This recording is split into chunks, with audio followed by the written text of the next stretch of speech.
Hey guys and gals, this is your host Joe. Thank you for coming by another Storytime vlog on Life with Josef. I don't have enough for, some of these are like just 30 or 40 seconds, not long enough for its own vlog, and probably too much to put on Facebook.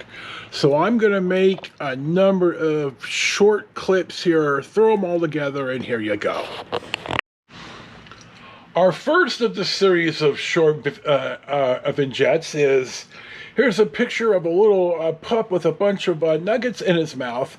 And when I was still living with the plaintiff and the turncoat and Chico, we had stopped at Taco Bell after an outing or something, and she got two chalupas, and she ate about a half of one on the way home, and she sets the half a chalupa and the full chalupa on her bedspread, on her bed, and I said, "You better not put them there, Chico's gonna get them."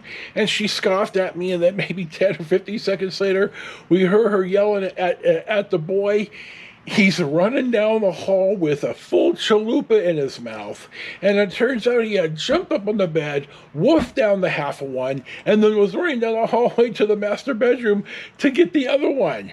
Now, the plaintiff asked if I'd go back to Taco Bell for it. I said, no, I told her to move him, and she scoffed at me. You go. And, well, she did, so. Let me also say that I'll...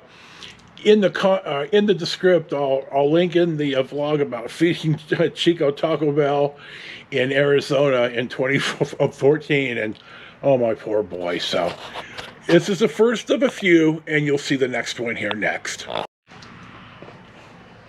Our next one here is, this is 50 bags of spinach, and when I went to work at the convent, when I was the cook for 3 years, I really didn't always have a clue at what the hell I was doing. It was like I was winging it until I learned it. I guess the term now is fake it till you make it. So we just had this mountain of spinach leaves. And God bless the gal that did the dishes, the lay gal. She said, Joe, you're going to want to cook them all. It shrinks down. And okay, I believed her. And my God, it shrunk to hardly nothing. And it's like sometimes even I know when to shut my mouth and learn from other people. So that's this story, and it'll lead you into the next one. This next little one is, my unemployed wife spent money faster than I could earn it. I was working two jobs, and my God, the she-devil, when I was working two jobs, and she told me that we didn't make enough money and I needed to get a third. Well, I know why. She wanted me out of the house because she was already monkey branching. So that's this story, and we'll move on to the next one. This next one is when I had to get my comeuppance, but it says, getting gas this morning, I noticed a guy on pump 3 only bought $10 worth. Where the hell is he going? Well, I had to learn my lesson about humility and not judging people. In 1981, when I got married to the she-devil, we were in Eureka, California on our honeymoon. I had rented a car, and I'm getting gas in Eureka, and there was like somebody had $1 at the pump, and I made some comment, and the guy said, dude, people are so broke up here, and maybe the $1 is all I have to be able to get gas to go home and come back into town.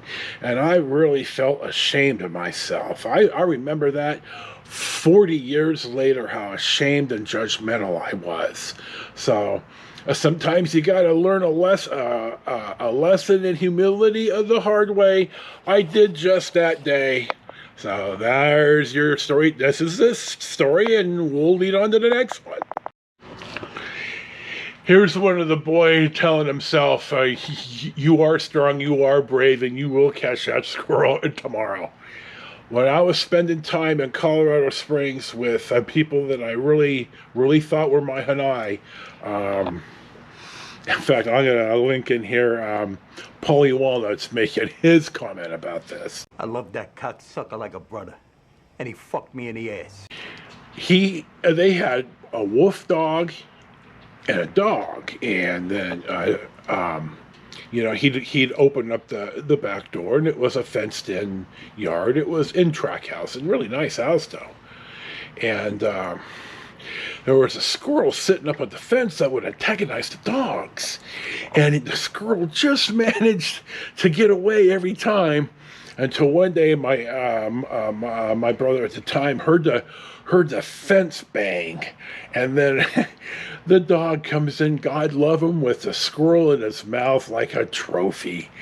God loves it, Sometimes, I've said this, you gotta know when to leave well enough alone. And I usually learn that lesson, and Squirrel learned that lesson on this day. So we'll move on to the next one. This one is about using Nair as shampoo. Well, let me tell you a little bit different story here. I worked with a guy who put Nair on his face thinking it would be easier than shaving, and well, let's just say it didn't go as well for him as he had hoped. Now, the same guy came into work one day with an ankle monitor, and I thought, oh my God, dude. He was a good guy. He worked hard for me, but like so many others, just struggled in managing his life.